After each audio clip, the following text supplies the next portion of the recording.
mbir muy beneen dossier boo xam te ne également ñu ngi si waxi xaalis ñu siy tudd doom ci ancien président de la République di Macky Sall doomam bi nga xam te ne moom di Amadou Sall moom également tey ñu xëy di ñu xibaar ne pôle judiciaire financier daal dina ko wóolu niki si 7 maanaam le 7 mai bi nga xam te ne moom la ñu dëgmal ngir mu daal di fa ñëw wuyu si am benn dossier boo xam te ne ñu ngi ko si daal di tudd également muy dossier wu 125 milliards yi nga xamante ne d'abord ñu ngi si téye ki nga xam ne di Farba Ngom tey ci ku si mel ne ki di Tahirou Sarr tey moom mi nga xamante ne musul xëy na occupé wala officiellement lu ñu xam musul occupé benn poste boo xamante ne poste état la wala loo xamante ne lu ni mel na ñu koy tudd xëy na ci genre yooyu tey lan lañ ci mën a jàngat surtout waaye mu di benn somme bu toll ci 10 milliards boo xam te ne ñuy wax sax ne ci benn compte bancaire boo xam te ne benn waay bu tudd wala bu sant Mbàkke ci la ko daal di verser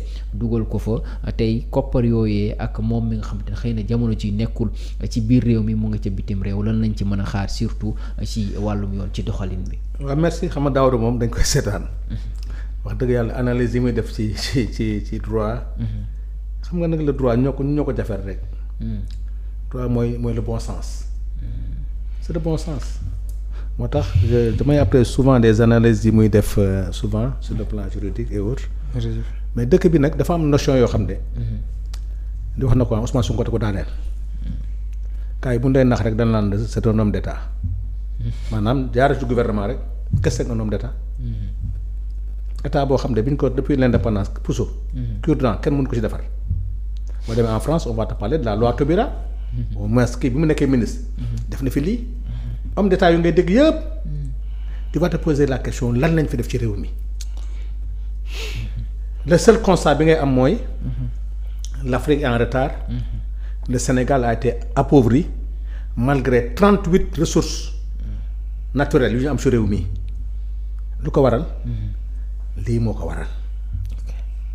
la mauvaise gouvernance. On a toutes les ressources pour se développer. On a toute l'intelligence pour faire développer ce pays. Tout ce qui nous manquait, c'est la bonne gouvernance ay nit yu jub. gouvernement yu jub. moo tax sénégalais yi. mosuñu am respect ci politiciens yi. koo ne politicien sax mu mer ne la je ne suis pas politicien je suis un homme politique. parce que les gens ont pensé que politicien. sàcc la détournement la. fen la ruuj la. la chance qu'on a avec Ousmane Sonko ou le président le régime bi avec Diomaye mooy dañoo yee population sénégalaise éveil de conscience ba nit ñi xam réellement tout le monde s'intéresse maintenant à ça maintenant tey l'état de droit bi mu daaw da wax léegi moo affaissé wu parce que wax na ko léegi ñi ñu doon tudde les hommes de droit ñi nga xam ne doon wax ne non pourtant kenn war leen topp parce que gérer wuñu budget tu as vu comment nos hommes politiques ont créé des mécanismes d'enrichissement illicite ay doomu président bi ngay wax Karim Wade dañ ko doon reprocher ak Ablaye Wade tey nga fexe ba loolu jëlu ko fi yow waxuma sax loolu mais yow da nga jël benn arsenal ay Malick Sall moo tax quand Ousmane Sonko était en colère en face de tu comprends même pourquoi maintenant Ousmane Sonko quand il entend Malick Sall di wax il est en colère parce que waa ji ndeke ne Abdou Karim foo ko natt weesu na ko ci yàqu-yàqu ci jëf 45 milliards d'armes di maquillé tey ñuy wax doomu président de la République di tudd ay milliards de francs 10 milliards loolu sax mooy li feeñ parce que ce mécanisme là moo lay wan ne l'audit sur les marchés publics sur les commandes publiques mooy wane la gravité fi ñu jëm xam nga tey dañ doon wax nag ay Covid ak ay audit xam nga yooyu c'est des problèmes macro mais tu vas voir li feeñ nii ci Ismaïla Madior tu verras pire que les mêmes personnes se sont enrichies sur le dos des Sénégalais benn téléphone bii di nga gis ñu facturer ko 50 millions de francs CFA cahier 32 pages nga dem 6 000 et quelques nga dem leneen ak leneen tu prends des exemples yoo xam ne moo tax ñebbe bi xam nga Ousmane kii wu ñebbe c'est-à-dire kilo mais c'est-à-dire en vérité xam nga la gravité c'est pas les c'est pas les détournements c'est le mécanisme man mooy problème. Mécanisme yi c'est que Sénégalais yi ñooy dem ba xam ne. ce que Ousmane Sonko disait muy nekk en colère di ko wax. les gens ont trouvé un mécanisme c'est pas du détournement en tant que tel dañoo def ay pexe yoo xam ne boo gisee man ne l'Assemblée est interpellée. Parce qu'il y aura d'autres plaintes qui vont suivre après les détournements parce que l'Assemblée qui a la responsabilité du budget de l'État va voir que ne gaañi am ay mécanismes yoo xam ne Assemblée nationale mi yor contrôle ak évaluation ndeke ne gisuñu dara te gis bi du lan. ñoom sax dañ leen a nax. dañ leen nax. parce que c'est pas le fait de détourner mais il y a le fait ñu la wax maquiller des chiffres mais il y a le fait maintenant de mettre un mécanisme de détournement à l'insu de l'Assemblée nationale moo tax Aliou Sall. Bon, tout le monde en parlait Aliou Sall c'était prévisible mooy la famille Sall là nga xam ne le maire de Saint-Louis nu mu tudd. Mansour li taxal moo war a daw les gens se posent la question c'est une question qu'on pose parce que ñi am double nationalité attention ah. nañu fexe ba duñu génn. double nationalité. oui parce que boo amee double nationalité xam nga tey pour indiwaat la dina jafe. ok kon xëy na dafa am ñenn si ñoom yoo xam ne yoon nañu yeneen nationalité. da nga temps yi le passé ñuy wax naan le Sila ki nekkoon port est-ce que amul double nationalité amu ko loolu moo tax ku ci génn am double nationalité c'est là très difficile extradition bi. tu risques de purger ta peine comme dans ce pays là. loolu moo tax fi mu nekk nii le cas de Aliou Sall bu ñëwul à la convocation. le cas de Amadou Sall. bu ñëwul dañ ko war a jëli. amul benn privilège de juridiction comme mandat d'arrêt international. comme mandat d'arrêt international coppet indi ko non c'est-à-dire ñooñu. Sénégal moo tax je m'excuse j'ai beaucoup de respect pour eux mais oui la société civile loi interprétative ku ne di daanu yësi c'est quoi ça tey ñu lay wax ne la justice l'état de droit du Sénégal est en train de s'affaisser dégguma kenn ku ci wax. ana ñoom ñu doon wax yëpp kërëb je pense que tey te débat bi yëpp moo doon mais gaañ yi ñu ngi toog ci plateau yi naan lakk nañu université bibliothèque ba ñi ko lakk ay nit lañ nit ñaa ngi fi mën nañu ko defaraat mais tey ñi koy defar tey ñoo taal seen bopp te aujourd'hui attention l'université est en deuil Adama mu ngi wax naa est-ce que suñu doom yi dañ jàng tey faculté bi ëpp étudiant tey mooy faculté de droit et de lettres. Mais attention mais ce qui se passe au Sénégal c'est nee naa la c'est l'état de droit qui est en train de s'affaisser parce que suñu yaakaar ñun ñëpp la stabilité d'un pays c'est son état de droit le garde des Sceaux moi je ne parle pas de ministre de la Justice moi je parle du garde des Sceaux. Le Sceau est très important dans une république. xëy na ñu bëri xamuñu li nga xam ne moo di xëy na définition bi wala importance. dëgg terme bi. terme bi. kooku tey moo yor suñu cëslaayu équilibre que quand même nation sénégalaise. parce que la nation c'est un peuple un but une foi mu wóor na leen ne fu état de droit amul anarchie te anarchie mooy indi musiba. tey nag ki nga xam ne le sceau de la république tey moo ko yor dafa mel ni drapeau Sénégal nga nar a daanoo fexeel ba drapeau bu mu laal suuf bu naree daanu nga jox ko Adama bu naree daanu bu mu laal suuf tey ce ministre de la justice là nañuy tuumaal ne dañ ko doon jéem a ger muy jaar par la voie diplomatique. kooku tey mooy wane ne anomalie la le fait que li nga xam ne mooy une institution bi nga xam ne mooy l'Assemblée nationale kooku la ñu dénk alalu réew mi kooku bi dafa am beneen infraction encore suuf soosu ñu jaay. suuf soosu ñu joxe. mais ça appartient parce que le domaine national. toutes les ressources naturelles appartiennent à la nation ça n'appartient pas à l'État et la nation confie ça à l'Assemblée nationale. Assemblée xamul suuf soosu sax nu mu demee et pourtant toute cette transaction là de déclassification devait passer par à l'Assemblée. Assemblée xamul suuf sa nekk nañu ko joxe. deuxièmement ci boobu yëgoo leen ko. waaw koy wax gis nga. bàyyi bi ñu defar sa baaxul. bàyyi bi baaxul c'est que Ismaïla. guddee na. waaw guddee na.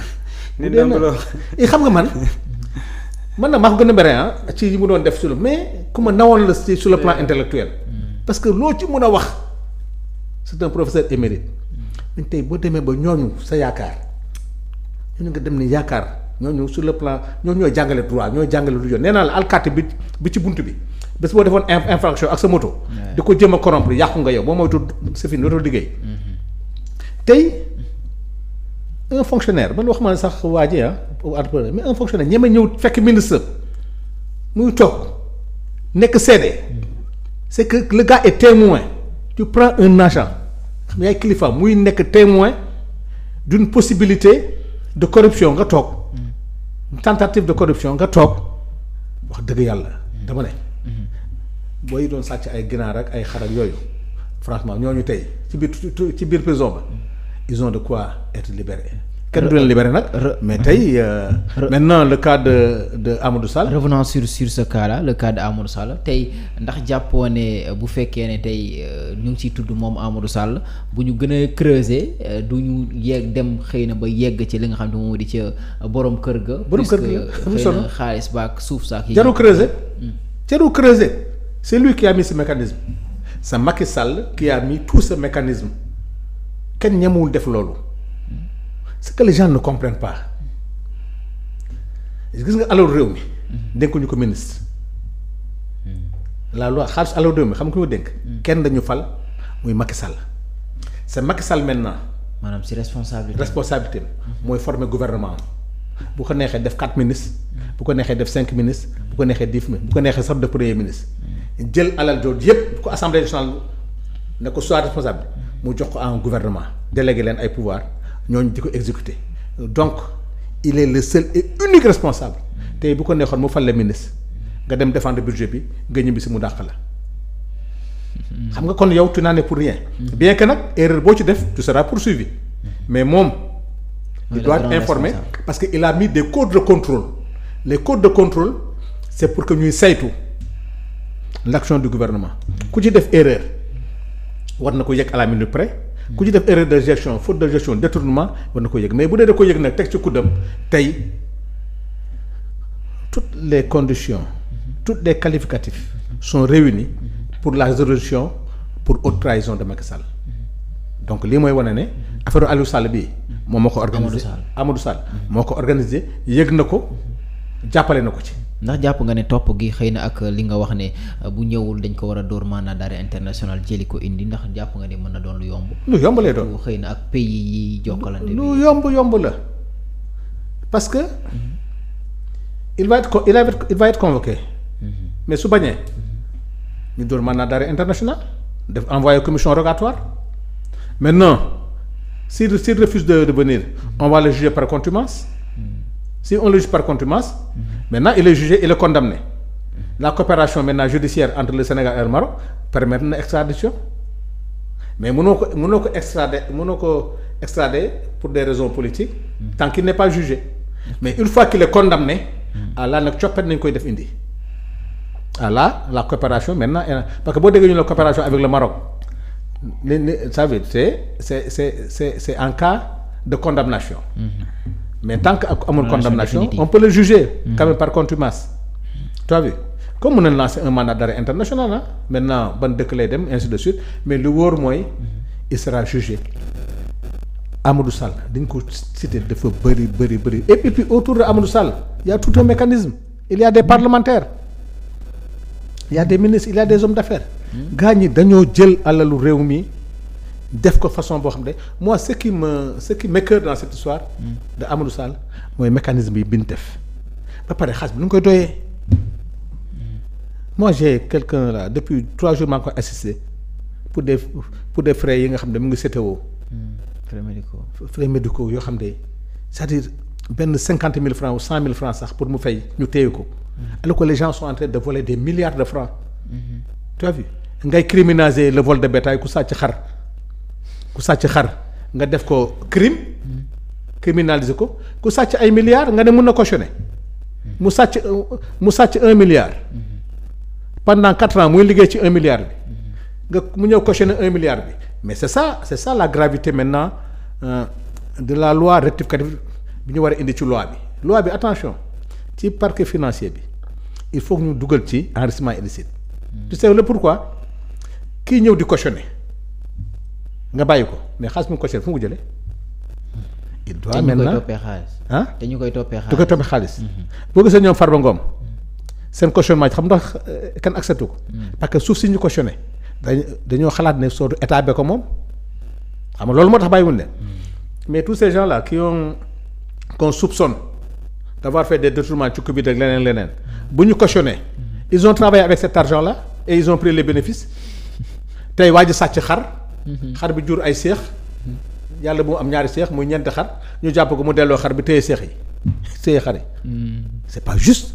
donc ci parc financier bi dafa am li des maintenant mooy compléter la loi sur le parc financier mooy ce qui cautionne on doit vérifier d'où la provenance de cette caution même bu amee caution solidaire yow. waay keneen cautionné la. yow jàppale nga ñëw cautionné indi 50 millions ñu ne la kaay il faut jël 50 millions yi caution solidaire bi looy liggéey. nga ne ko man de chauffeur laa fii wala benn mécanicien laa fii yow sa salaire ñaata la. tu as un salaire de 100 000 francs foo jëlee 50 millions yooyu def caution solidaire enquête bi dem ci yow nag képp ku ñëw def caution solidaire di nga xam ne yow même boo cautionné le pôle financier va enquêter sur toi. Okay. Voilà le problème bi nga xam ne mooy complément bi war a am. ci cautionnement yi parce que 3/4 bi cautionné yëpp. dama lay wax ne. ñëpp kenn du ci delloo kenn. am na yoo xam ne quand même ay caaxaan la waaye gaañ dañoo fooy réew mi c'est ça la vérité. man c'est pas les preuves bi gars yi indi tu peux parce que preuve fii gars yi ku ne mën ngeen preuve xamal ma la c'est l'éligibilité c'est les bénéficiaires amoo ci droit xamal fu ñu war a jëm képp koo xam ne jël nga te ñu constaté que ne tu ne dois pas être bénéficiaire Daouda xam nañ li muy liggéey il n'est pas question booy bi ne ci koñ bi di chômeur di joxe Daouda lu bon am na benn 1000 francs bu muy fay ko par mois tey ñu koy jox mu nekk bénéficiaire te booy chômeur bi ne ci koñ bi te moo joxe pour ñu jox Daouda mais xam nga jaaduwul on doit vérifier les bénéficiaires seen éligibilité tous ceux qui ne sont pas éligibles et qui ont pris l'argent nañ ko rembourser même si on a les preuves là aussi nañ ci waxtaan loolu c'est un problème moral ñooñu c'est pas la justice qui va les suivre mais sur le plan moral sénégalais ñoo leen di ñaan ñu delloo ko mais man pour terminer rek li may wax ci affaire Amadou bii ñi jógoon di kaas yëpp ci loi interprétative bi léegi nañ war a jóg lii nag moo jar a jóg bu leen déggul nag coow dina bëri kon dina xam ne ñii. kon li doon kaas non fi nekk nag lii nag moo jar a wax. parce que léeg-léeg moom. ay problème la woon def na nga mais lii alalu réew mi ñu ciy tudd un état de droit des ministres ñuy tudd doomu président de la république ñu toog ne nepp ne du ñu wax ah non bu ñu waxul rek nag coow topp leen. d'accord merci honorable John Daouda Djigal yow également xëy na côté bi nga xam te ne moom lañ lay interpeller muy en tant que koo xam te ne xëy nga ci li ñu yëg yoroo woon benn responsabilité état waaye également dossier boo xam te ne